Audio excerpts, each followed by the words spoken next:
हा मुद्दा अतिशय महत्वाचा आहे. अतिशय कोणाला वाईट वाटत असेल, आमच्या शिकलेल्या मांगायला लय वाईट वाटते. मला सूचना केल्या, तुम्ही म्हणले आमच्या समाजावरच बोलताय. समाजाचंच बोलणं निघालं नाही. ही अवलाद समाजाचा घात केली.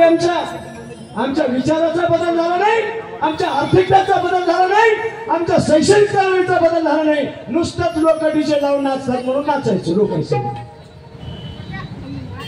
हलकी मांगाची जय लवजी बोलत. अरे हलकट हो, असे गाणे लावायला तुम्हाला लाज नाही वाटत? मांगाची हलकी कुठे? लवजी एवढा हलकट आहे का हो? अजिबात तिच्यावर गाणे लावायचे नाही. तो कुठलाही कवी असू द्या, त्या कवीच्या गीताला माझा विरोध नाही, परंतु ते समाजाला घातक आहे. अण्णाभाऊंचा वारसदार दत्तात्रयाचा भक्त असू शकत नाही सर, खोट आहे. ही वल्गना आहे, खोट आहे. अण्णाभाऊंचा वारसदार मायकाशीचा भक्त असू शकत नाही. अण्णाभाऊंच्या जयंत्या करू नका, खोट आहे. समाजाला धोका आहे, पुढच्या पिढीला धोका आहे. तुमची पिढी बर्बाद होईल. तुम्हाला करायचं असेल तर अण्णाभाऊंनी मर्यादेचा गाडा लिहिला. तुमच्या घरातले देवधर्म फेकायला सांगितले. अण्णाभाऊ कट्टर त्या व्यवस्थेच्या विरोधात होते आणि तुम्ही जर अण्णाभाऊच्या अवलादीचे असाल, तुम्हाला अण्णाभाऊने सांगितलेलं करावं लागतं. उगाच माळगळ्यामध्ये घालायचं आणि अण्णाभाऊच्या झेंड्या खाली यायचं. सोंग आहे, सोंग आहे. आणि समजा आमच्या मांगाची बाई, आता तुम्हाला सांगितलंय की बाबा मुसलमानाचा माणूस जय जन्ममध्ये कोण करील, बौद्धाचा माणूस जय भीम करील. आणि आमची जर मांगाची बाई, समजा गडग्याच्या मांगाची बाई कुसनूरच्या मांगाच्या बाईला एखादी नांदेड मध्ये भेटली तर काय म्हणेल? बाय बाय आकाजी. तिला हागून लागो, फडसा येऊ, तिला कोणती बिमारी राहो, तिला विचारते बरी हा काय म्हणून. काय बदल झाला आमचा? काय बदल झाला?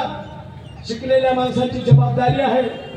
समाजाचं प्रबोधन झालं पाहिजे. उगा गधों के पीठ पर, मी बार बार सांगत असतो, गधों के पीठ पर वकालत का दफ्तर रख दिए तो गधे वकील नहीं होते. बाबासाहेब घरोघर फिरत होते साहेब. बाबासाहेब घरोघर फिरून चळवळीला जाऊन सांगत होते, आमचे शिकलेले माणसं कपडे घालून उगेच खात फिरतात, मालकाची नोकरी करून उगे न बाबा म्हणे. अरे समाजाचं काय प्रबोधन झालं? काय बदल झाला समाजाचा?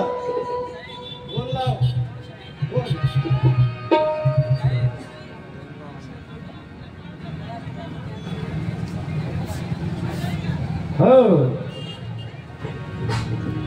अन्न माझा कोणासाठी झिजला हो.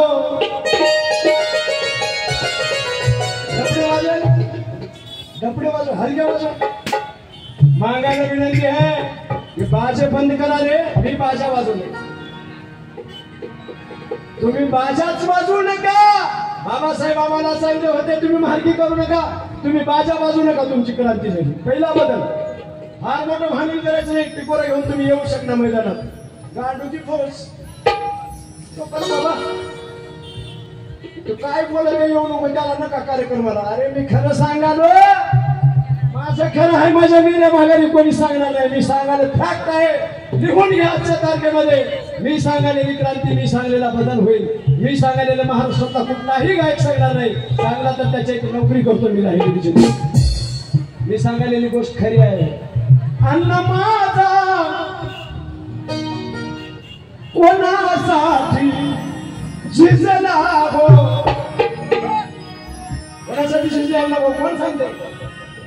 इथे तुमवार साहेब होते, इथे तुमवार साहेब बसले होते. तुमवार साहेबांचं नाटक गाजलं साहेब महाराष्ट्रात. हा गुन्हा कुणाचा? त्या प्रश्नाचं उत्तर कोणी दिलं नाही, कोणीच. माझा सवाल आहे महाराष्ट्रातल्या मांगांना, अण्णाभाऊ कोणासाठी झिजले, कोणासाठी झिजले आणि काय जयंत्या करता महाराष्ट्रात? अण्णाभाऊ, अन्न माझा कोणासाठी झिजला हो. कोणासाठी झिजला? दिनासाठी लढताना तो दिसला.